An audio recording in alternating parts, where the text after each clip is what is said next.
Hello everyone, स्वागत है आप सभी का हमारे चैनल में। तो दोस्तों, इस वाले लेक्चर में ना हम अपने 5Q सीरीज को कंटिन्यू रखेंगे और हिस्ट्री और पॉलिटी के कुछ इंपॉर्टेंट क्वेश्चन देखेंगे। खास करके एनटीपीसी में आए हुए सारे प्रीवियस ईयर के क्वेश्चन है। तो चलिए अपने पहले क्वेश्चन की तरफ बढ़ते हैं। देखिए, हमारा पहला क्वेश्चन क्या बोल रहा है कि which of the following state does not follow the sixth schedule of the constitution. Mean sixth schedule में इनमें से कौन सा स्टेट नहीं आता है। तो देखिए, इसको आंसर करने के लिए पहले हमको सिक्स्थ शेड्यूल के बारे में जानना पड़ेगा। तो सिक्स शेड्यूल बेसिकली क्या बोलता है, ये आपका बात करता है administration and control of tribal areas of four north eastern state. Tribal areas of four north eastern state. तो नॉर्थ ईस्ट के 4 स्टेट के बारे में ये बात करता है। अब वो 4 स्टेट कौन कौन से हैं वो हमको पता होना चाहिए। तो एक असम है, मेघालय,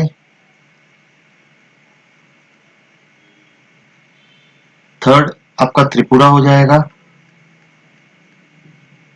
और लास्ट इधर पे हो जाएगा आपका मिजोरम। तो ये 4 स्टेट के बारे में सिक्स शेड्यूल में डिस्कस किया गया है। तो अब हम अगर अपने क्वेश्चन को ध्यान से देखें तो यहाँ पे राइट आंसर क्या हो जाएगा, नागालैंड। नागालैंड आपका सिक्स शेड्यूल में नहीं आता है। ओके। अब इसके अलावा जैसे लास्ट लेक्चर में हम लोगों ने डिस्कस किया था कि जो इंडियन कॉन्स्टिट्यूशन में शेड्यूल है, तो एट प्रेजेंट हमारा पास कितना शेड्यूल है, 12 शेड्यूल। और ये 12 का 12 शेड्यूल एग्जाम के लिए इंपॉर्टेंट हो जाता है। जैसे कि एक और शेड्यूल आपको याद रखना है, फिफ्थ शेड्यूल। फिफ्थ शेड्यूल किसके बारे में बात करता है, तो ये भी बात करता है administration and control of schedule tribe and schedule area. इसका मतलब क्या है कि ये जो 4 नॉर्थ ईस्टर्न स्टेट है, इसको छोड़ के और अगर कहीं कहीं पे भी शेड्यूल एरिया है ना, तो उसके बारे में डिस्कशन कहाँ पे किया गया है, फिफ्थ शेड्यूल में किया गया है। उसी तरह 2-3 और इंपॉर्टेंट शेड्यूल आपको याद रखना है। जैसे अगर हम 9th शेड्यूल की बात करें, तो 9th शेड्यूल किसके बारे में बात करता है, तो ये बात करता है आपका लैंड,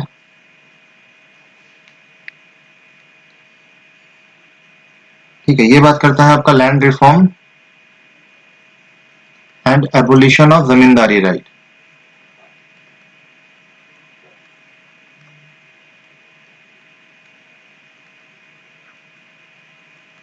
जमींदारी राइट।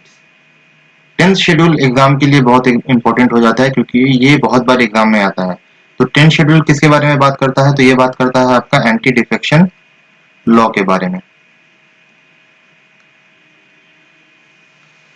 देखिए, यहाँ से ना एग्जाम में और एक क्वेश्चन पूछता है कि एंटी डिफेक्शन लॉ को कॉन्स्टिट्यूशन में कब जोड़ा गया था। तो आपको वो अमेंडमेंट भी याद रखना है। अमेंडमेंट क्या है हमारा, 52nd अमेंडमेंट एक्ट 1985। तो आई होप आपका पहला क्वेश्चन समझ में आया हो। और शेड्यूल जब भी आप एग्जाम देने जाओ ना, शेड्यूल बहुत अच्छे से आपको पढ़ के जाना है। चलिए अपने नेक्स्ट क्वेश्चन की तरफ बढ़ते हैं। और नेक्स्ट क्वेश्चन देखिए क्या बोल रहा है कि who among the following governor general introduced doctrine of labs. तो ये जो पर्टिकुलर क्वेश्चन है ना, ये आपका क्वेश्चन आया हुआ है governor general and viceroy of India से, जो हम लोगों ने लास्ट लेक्चर में भी डिस्कस किया था। ठीक है। तो देखिए यहाँ पे आपको ना जितने भी गवर्नर जनरल है और जितने भी वाइसरॉयस है, उनके टाइम पीरियड में क्या क्या इंपॉर्टेंट इवेंट हुआ है, प्लस उस गवर्नर जनरल या वाइसरॉयस ने क्या क्या इंपॉर्टेंट इनिशिएटिव लिया है, वो आपको पता होना चाहिए। जैसे लॉर्ड डलहौजी, जो डॉक्ट्रिन ऑफ लैब्स है ना, ये किसके द्वारा इंट्रोड्यूस किया गया था, लॉर्ड डलहौजी। अब लॉर्ड डलहौजी ने ना अपने टाइम पे बहुत सारा चीजें किया था। जैसे इनके टाइम पे जो एक इंपॉर्टेंट इवेंट हुआ था, वो आपका था सेकेंड एंग्लो सिख वॉर। और ये सेकेंड एंग्लो सिख वॉर कब हुआ था, तो 1848 1849। इसके अलावा लॉर्ड डलहौजी के टाइम में ना वुड्स डिस्पैच भी आया था, वुड्स डिस्पैच ऑफ 1854। और ये वुड डिस्पैच आपका किस फील्ड के लिए था, तो ये आपके एजुकेशन पर्पस के लिए था। इसके अलावा और क्या इंपॉर्टेंट चीज हुई थी, तो रेलवेज का इंट्रोडक्शन भी लॉर्ड डलहौजी ने ही करवाया था। ठीक है। और पहला जो रेल भारत में चला था ना, वो चला था 1853। और कहां से कहां तक चला था, तो बॉम्बे से थाने तक। इसके अलावा थर्ड इंपॉर्टेंट इनिशिएटिव आपको क्या याद रखना है, टेलीग्राफ, भारत में जो टेलीग्राफ पोस्ट है या टेलीग्राफ लाइन भी है वो भी आपके लॉर्ड डलहौजी ने ही शुरू किया था। एक डिपार्टमेंट है, बहुत ही फेमस डिपार्टमेंट है जो आज भी चलता है, जिसको हम लोग पीडब्ल्यूडी बोलते हैं। तो इस पीडब्ल्यूडी का एस्टेब्लिशमेंट भी किसने किया था? तो उस लॉर्ड डलहौजी ने। तो ये कुछ इंपॉर्टेंट इनिशिएटिव आपको याद रखना है लॉर्ड डलहौजी से। देखो ये गवर्नर जनरल एंड वाइसरॉय जो है ना, ये बहुत ही इंपॉर्टेंट टॉपिक है। इसको आप इस पर्टिकुलर टॉपिक से ना आपको हर एग्जाम में क्वेश्चन देखने को मिलता है। तो हम क्या करेंगे, आने वाले हमारा जितना भी लेक्चर होगा ना, उसमें हम एक क्वेश्चन आपका गवर्नर जनरल और वाइसरॉय का रखेंगे, जिससे आप लोगों को बहुत सारा गवर्नर जनरल हम लोग एमसीक्यू के माध्यम से ही कवर अप करवा दे। अब देखिए यहीं पे एक और इम्पोर्टेंट टर्म है डॉक्ट्रिन ऑफ लैप्स। तो डॉक्ट्रिन ऑफ लैप्स को समझने के लिए ना आपको ये समझना पड़ेगा कि इंडिया में ब्रिटिश क्या करता था। इंडिया में ब्रिटिश एक्सपेंशन करने के लिए या टेरिटरी ऑक्युपाई करने के लिए बहुत सारा पॉलिसी लाता था, जिसको हम लोग बोलते हैं ब्रिटिश एक्सपेंशनिस्ट पॉलिसी। और इस ब्रिटिश एक्सपेंशनिस्ट पॉलिसी के अंदर में ना आपको तीन इंपॉर्टेंट पॉलिसी याद रखना है। तीन इंपॉर्टेंट पॉलिसी याद रखना है। यहाँ पे पहला जो पॉलिसी आपको याद रखना है उसको हम लोग बोलते हैं पॉलिसी ऑफ रिंग फेंस।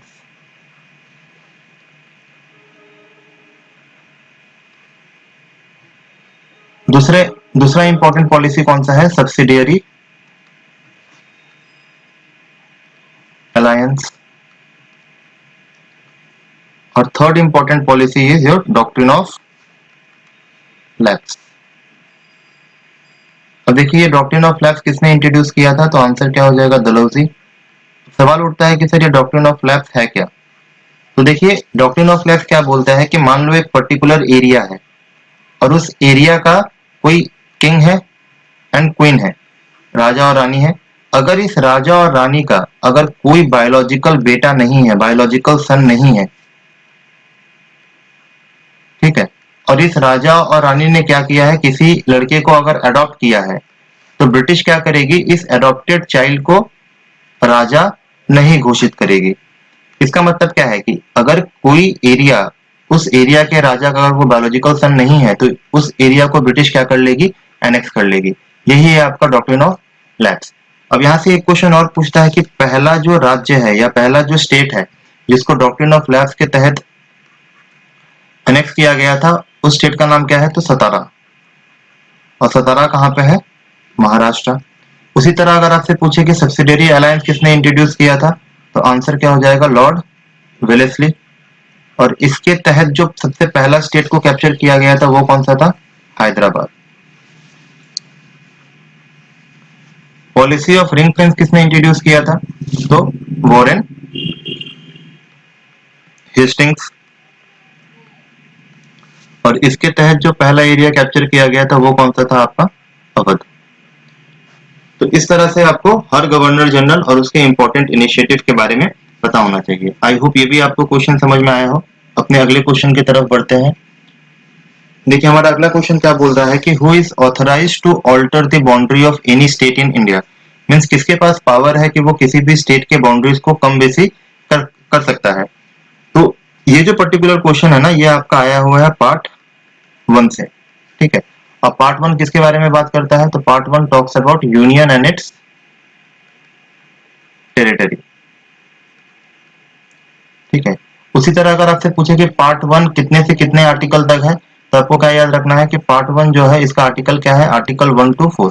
तो आर्टिकल 1 to 4 बात करता है आपका पार्ट 1 के बारे में।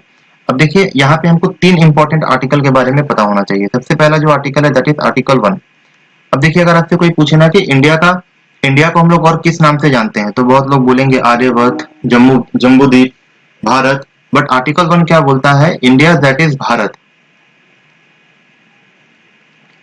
Is a union of state. Means India के दो ऑफिशियल नेम है, एक इंडिया और एक भारत। बट यहाँ पे समझने वाला चीज क्या है? Union of state. Union of state से हम क्या समझते हैं? तो देखो यूनियन ऑफ स्टेट का मतलब ये होता है ना कि जो हमारे देश का कॉन्स्टिट्यूशन है, संविधान है, और संविधान ने क्या किया है? संविधान ने अपना जो पावर है ना, इस पावर को 2 सेक्शन में डिवाइड किया है। तो एक पावर किसके पास है? तो एक पावर आपका सेंटर के पास है और दूसरा पावर किसके पास होता है? स्टेट के पास होता है, ठीक है। इसका मतलब क्या है कि इंडिया में जो पावर डिस्ट्रीब्यूशन है ना, यूनियन ऑफ स्टेट का मतलब होता है कि state can participate in the distribution of power along with centre. Power distribution India में केवल सेंटर और स्टेट के पास है, बट हम लोग जानते हैं कि इंडिया में हम लोग और एक कंसेप्ट यूज करते हैं, that is UT, union territories. तो देखिए एट प्रेजेंट कितना यूनियन टेरिटरीज है, 8। और अगर आपसे कोई पूछे कि एट प्रेजेंट कितना स्टेट है, तो 28 स्टेट है यहाँ पे। अब एक चीज तो हमको पता चल गया कि यूनियन ऑफ स्टेट का मतलब क्या होता है। यूनियन ऑफ स्टेट का मतलब होता है summation of all the state. अगर आप सारे स्टेट को जोड़ दो तो वो क्या बन जाएगा, आपका यूनियन ऑफ स्टेट। लेकिन अगर इसी के साथ अगर हम यूटीज को ऐड कर दे, फॉर एग्जाम्पल 8 यूटी को ऐड कर दे, या मान लो कि फ्यूचर में अगर कोई territory any other area which is occupied by India, future में अगर इंडिया ने किसी दूसरे एरिया को ऑक्यूपाई कर लिया, फॉर एग्जाम्पल मान लो कि फ्यूचर में क्या हुआ, अमित शाह जी ने चाइना को ऑक्यूपाई कर लिया, ठीक है। तो सारे स्टेट, 8 यूटी और चाइना, इनको हम लोग टुगेदरली क्या बोलेंगे, तो इनको बोला जाता है टेरिटरी ऑफ इंडिया। तो आई होप आपको union of state and territory of India के बारे में पता चल गया। अब देखिए यहाँ पे जो दूसरा इंपॉर्टेंट आर्टिकल है ना, वो क्या है, आर्टिकल 2। आर्टिकल 2 पढ़िए क्या बोलता है कि पार्लियामेंट के पास पावर है, वो चाहे तो एक कानून बना के, लॉ बना के एक नए स्टेट को भारत के यूनियन में ला सकती है। Means parliament may by law admit into the union और एस्टैब्लिश अ न्यू स्टेट, ठीक है। यहीं पे एक और इंपॉर्टेंट आर्टिकल पढ़िए, आर्टिकल 3। आर्टिकल 3 क्या बोलता है कि पार्लियामेंट को पावर दी, कॉन्स्टिट्यूशन ने पार्लियामेंट को पावर दिया है टू फॉर्म न्यू स्टेट, नया स्टेट बनाने का, alter the boundary of existing state, किसी भी स्टेट के बाउंड्री को चेंज करने का, या दो स्टेट को मर्ज करना, या दो स्टेट को बाइफरकेट करना। ये पावर किसके पास है, तो पार्लियामेंट के पास है। अब देखिए आर्टिकल 2 एंड आर्टिकल 3 ना थोड़ा कंफ्यूजिंग है, लेकिन इस कंफ्यूजन को हम लोग अपने लेक्चर से दूर करेंगे। ना सपोज हम लोग थोड़ा एक महीना पीछे चलते हैं, या नवंबर में ही समझो दिवाली था, और दिवाली के ठीक पहले हम लोग क्या करते हैं, घर की साफ सफाई करते हैं। अब समझो यहाँ पे दो घर है, ठीक है, ये आपका घर है और ये मेरा घर है। तो जब आप अपने घर की सफाई कर रहे हो ना, तो आपने क्या देखा कि आपके घर में फॉर एग्जाम्पल फ्रिज नहीं है, बट मैं जब अपने घर की सफाई कर रहा हूँ तो आपको ये पता चल गया कि मेरे घर में क्या है, फ्रिज है। तो आपके दिमाग में खुराफाती आइडिया आया, आपने क्या सोचा कि ये जो बगल वाले घर का फ्रिज है ना, इसको क्यों ना हम उठा के अपने घर में लेकर आ जाए। ये होता है आपका आर्टिकल 2। आर्टिकल 2 क्या बोलता है, ऐसा एरिया जो पहले भारत का हिस्सा नहीं था, लेकिन उसको आपने अब क्या कर दिया, इंडिया का एरिया बना दिया। और ये करने के लिए आप किसका इस्तेमाल करोगे, आर्टिकल 2। इसका एक एग्जाम्पल आपको याद रखना है कि हमारे वेस्ट बंगाल में एक जगह है चंदन नगर। अब चंदन नगर क्या था ना, चंदन नगर आपका 1854 तक Chandan Nagar was a French colony, ठीक है। और 1854 में क्या किया गया, चंदन नगर को इंडिया में इंक्लूड किया गया, इंडियन टेरिटरी में लाया गया। और ये हम लोगों ने किसके तहत किया था, तो this was done by using article 2, ठीक है। ये समझ में आ गया। अब आर्टिकल 3 क्या बोलता है, आर्टिकल 3 समझो कि उसी दिवाली में हम क्या करते हैं, जब अपने घर की सफाई करते हैं ना, तो सफाई करते वक्त होता है कि हम लोगों ने सोफा सेट उठा के एक जगह से दूसरा जगह रख दिया, टीवी को कहीं उठा के कहीं और रख दिया। मीन्स अपने ही घर का जब हम रीअरेंजमेंट करना शुरू करते हैं, तो वो किसके तहत होता है, आर्टिकल 3 के तहत। मीन्स मान लो कि एक स्टेट है, इस स्टेट को हम लोगों ने बाइफरकेट करके दो अलग अलग स्टेट बना दिया, या एक स्टेट है, इसके बाउंड्री को हम लोगों ने क्या कर दिया, कम कर दिया, या दो अलग अलग स्टेट है, इन दोनों को हम लोगों ने मर्ज कर दिया। तो ये जो हम करते हैं, ये किसके थ्रू करते हैं, आर्टिकल 3 के तहत करते हैं। और इसका बेस्ट एग्जांपल आप आंध्र प्रदेश एंड तेलंगाना को देख सकते हो। तो आई होप आपको ये आर्टिकल 1, आर्टिकल 2, आर्टिकल 3 समझ में आया होगा। अब देखिए क्वेश्चन आपके लिए बड़ा इजी हो गया होगा। क्वेश्चन क्या बोलता है कि who is authorized to alter the boundary of any state in India. तो आंसर क्या हो जाएगा इसका, पार्लियामेंट। और कौन से आर्टिकल के तहत बाउंड्री को चेंज किया जाता है, तो आर्टिकल 3 के तहत, ठीक। चलिए अपने अगले क्वेश्चन की तरफ बढ़ते हैं। तो देखिए हमारा अगला क्वेश्चन क्या बोल रहा है कि in the preamble of Indian constitution the term socialism derive it's inspiration from which of the following. मतलब सोशलिज्म का कंसेप्ट हम लोगों ने कहां से लिया है, तो इसका राइट आंसर क्या हो जाएगा, रशियन रेवोल्यूशन। देखिए लास्ट वीडियो में भी हम लोगों ने डिस्कस किया था कि सोर्सेस ऑफ इंडियन कॉन्स्टिट्यूशन जो है ना, ये बहुत ही इंपॉर्टेंट एरिया है जहां से आपको क्वेश्चन हर एग्जाम में मिलता है। तो आपको ये टॉपिक पढ़ना ही पढ़ना है। जैसे फॉर एग्जांपल रशियन रेवोल्यूशन से हम लोगों ने क्या क्या बोरो किया है, तो एक तो हम लोगों ने सोशलिज्म का कंसेप्ट बोरो किया है, इसके अलावा social, economic and political justice. Political justice, ये भी कंसेप्ट हम लोगों ने कहां से लिया है? तो ये भी कंसेप्ट हम लोगों ने रशिया से लिया है, या सोवियत बोल सकते हो आप, वहां से लिया है। इसके अलावा रशिया से और हम लोगों ने क्या लिया है? तो 5 ईयर प्लानिंग का भी कंसेप्ट हम लोगों ने रशिया से लिया है। अब देखिए, ये जो social, economic and political justice है ना, ये हमें कहाँ देखने को मिलता है? तो ये हमको देखने को मिलता है भारत के प्रियम्बल में, प्रस्तावना में। ठीक है। अब अगर आपसे कोई पूछे कि प्रियम्बल का कंसेप्ट हम लोगों ने कहां से बोरो किया है, तो प्रियम्बल का कंसेप्ट हम लोगों ने बोरो किया है यूएसए से। बट मान लो कि एग्जामिनर ने अगर ये क्वेश्चन पूछ दिया कि जो प्रियम्बल में लैंग्वेज यूज किया गया है, उस लैंग्वेज का कंसेप्ट हम लोगों ने कहां से लिया है, मीन्स लैंग्वेज ऑफ प्रियम्बल,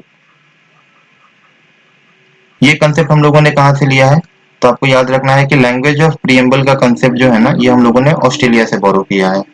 उसी तरह देखिए, फ्रेंच रेवोल्यूशन, फ्रेंच रेवोल्यूशन से हम लोगों ने क्या क्या बोरो किया है? तो फ्रेंच रेवोल्यूशन से हम लोगों ने तीन बहुत ही ब्यूटीफुल कंसेप्ट को बोरो किया है। एक है आपका लिबर्टी, इक्वालिटी एंड फ्रेटर्निटी। ये तीन कंसेप्ट हम लोगों ने फ्रेंच रेवोल्यूशन से बोरो किया है। और क्या फ्रेंच रेवोल्यूशन से बोरो किया गया है? तो रिपब्लिक का कंसेप्ट भी हम लोगों ने फ्रेंच रेवोल्यूशन से बोरो किया है। अब देखिए, यहाँ पे एक टर्म आया रिपब्लिक। आई होप आपको पता होगा कि इंडिया जो है, India is a Republican country, Bharat एक रिपब्लिक कंट्री है। ठीक है। अब रिपब्लिक कंट्री का मतलब क्या होता है, थोड़ा उसको देख लीजिए। देखिए, अगर कोई देश रिपब्लिक है, तो इसका मतलब क्या होता है कि वहां का जो हेड ऑफ द स्टेट होगा ना, हेड ऑफ स्टेट क्या होगा? तो हेड ऑफ स्टेट हमेशा वहां पे इलेक्टेड होगा। अब ये जो इलेक्शन है ना, ये आपका डायरेक्टली इलेक्टेड भी हो सकता है और इनडायरेक्टली इलेक्टेड भी हो सकता है।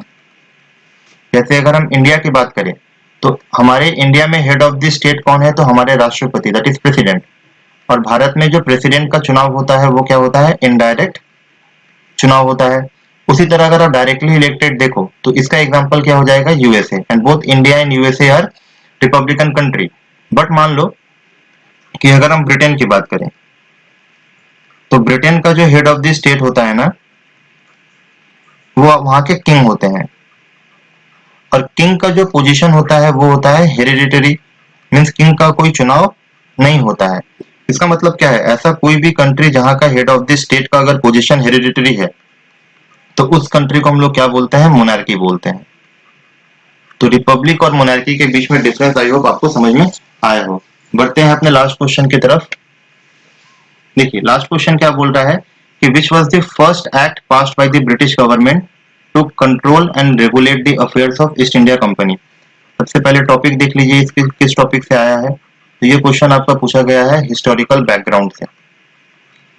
अब ये एक ऐसा टॉपिक है जो हम इंडियन पॉलिटी में भी पढ़ते हैं, और इसको हम लोग इंडियन हिस्ट्री में भी पढ़ते हैं, और ये इटसेल्फ बहुत ही इंपॉर्टेंट टॉपिक हो जाता है। ठीक है। अब देखिए, पहला एक्ट जो ब्रिटिश गवर्नमेंट ने पास किया था, ब्रिटिश गवर्नमेंट का मतलब क्या होता है? तो ब्रिटिश गवर्नमेंट का मतलब है कि वो गवर्नमेंट कहाँ पे है आपका? तो लंदन में है, ब्रिटेन में है। ठीक है। अब इस गवर्नमेंट ने क्या किया? भारत में ईस्ट इंडिया कंपनी को रेगुलेट करने के लिए बहुत सारा कानून, बहुत सारा एक्ट पास किया।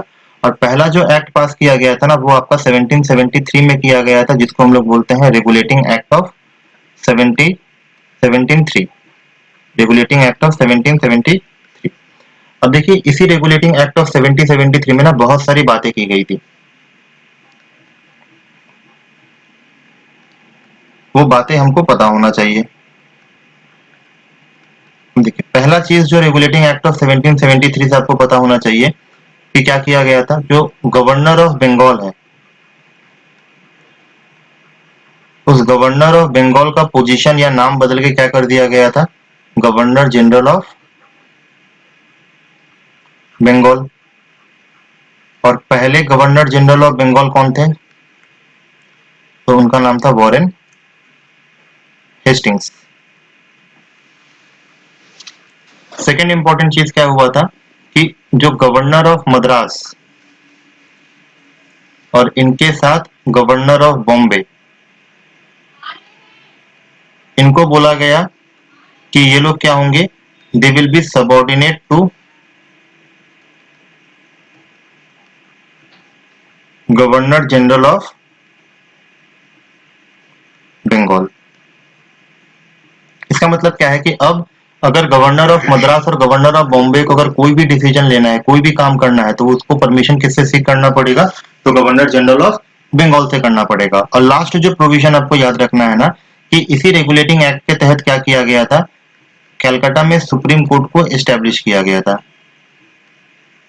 और इस कलकत्ता में सुप्रीम कोर्ट को कब बनाया गया था, तो 1774 में। और इसी सुप्रीम कोर्ट के जो चीफ जस्टिस थे, उनका नाम क्या था, उनका नाम भी आपको याद रखना है, एलिजा इम्फे। तो इस तरह ना आपको हर एक एक्ट के बारे में पता होना चाहिए। और हम एक क्वेश्चन हिस्टोरिकल बैकग्राउंड से भी रखेंगे, जिससे हर एक लेक्चर में क्या हो, आपका एक एक करके एक्ट भी कवर होता रहे। देखिए, अगर आपको हमारा वीडियो अच्छा लग रहा है ना, तो प्लीज हमारे वीडियो को लाइक और सब्सक्राइब जरूर कीजिएगा, और इसको ज्यादा से ज्यादा शेयर भी कीजिएगा। और अगर आप लोग को चाहिए कि आप लोग कोई पर्टिकुलर टॉपिक के ऊपर अगर आप चाहते हो कि हम एमसीक्यू लेकर आए, तो वो आप टॉपिक हमको कमेंट सेक्शन में बता सकते हो, और हम कोशिश करेंगे कि उसी टॉपिक के थ्रू आपका सारा कंसेप्ट क्लियर कर दे। तो मिलते हैं अपने अगले वीडियो में, तब तक के लिए थैंक यू।